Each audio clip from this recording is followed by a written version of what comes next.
actually went to the homes of two other politicians with, quote, the intent to kill them. CNN's Danny Freeman is in Minneapolis. Danny, what's the latest that you're learning?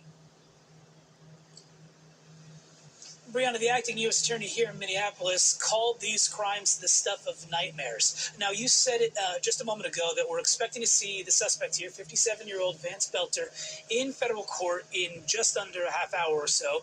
That's going to be actually in St. Paul in the Twin City. But here's the thing, Brianna.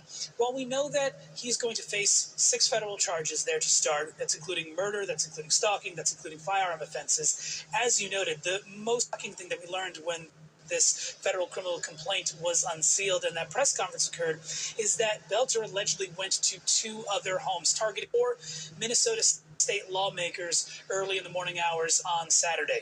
So the first home that he went to, according to authorities, was the home of State Senator John Hoffman. And I just want you to take a listen to how the acting U.S. attorney framed that moment where Belter approached the door of their home dressed in tactical gear, dressed in a silicone mask, and presented himself falsely as a police officer. When they opened the door, Belter shined the flashlight in their faces and said there had been a shooting reported in the house. Belter asked if they had any weapons. When Belter lowered his flashlight, which he had shined in their face, they realized that he was not a police officer. They shouted out, "You're not a cop.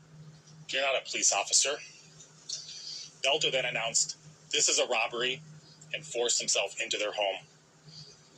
When Senator Hoffman attempted to push Belter out and stop him from entering his home, Belter shot him repeatedly. Belter then shot Ms. Hoffman repeatedly.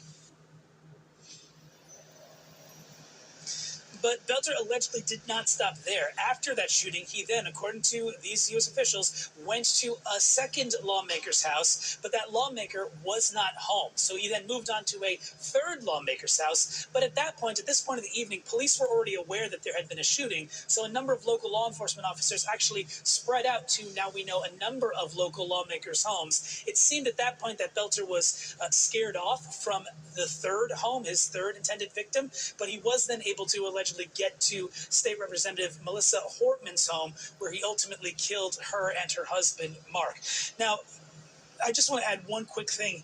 Something we learned here also, that during the then flurry manhunt that took about 43 hours searching for Belter, Belter allegedly texted his family members saying in this text, is from the criminal complaint, "Dad went to war last night. I don't want to say more because I don't want to implicate anyone."